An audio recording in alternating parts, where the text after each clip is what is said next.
Gerbiamas pirmininkė, ponios ir ponai.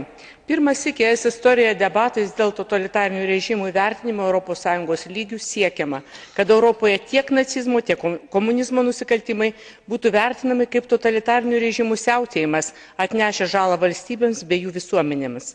Komunizmo nusikaltimus prilyginus nacizmo nusikaltimams, viešas pasmerkimas turėtų atitinkamas pasekmes ES teisėje, švietimo sistemoje bei kultūroje.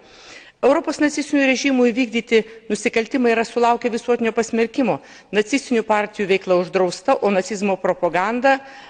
už nacizmo propagandą yra baudžiama įstatymų numatyta tvarka.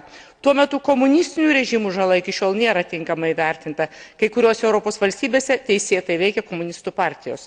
Lietuva kviečia ES nares parengti oficialius pranešimus dėl totalitarinių režimų, ypač stalinizmo, įvykdytų nusikaltimų, padarytos žalos ir kartu pareikalauti iš SSR įsipareigojimų perėmėjos Rusijos federacijos tą žalą atlyginti.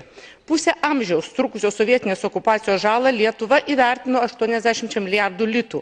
Ir Europa turėtų parodyti savo solidarumą, reikalaudama kaltuosius atlyginti ES narėms padarytą žalą, kaip kad tai buvo pareikalauta iš nacizmo nusikaltėlių. Ačiū.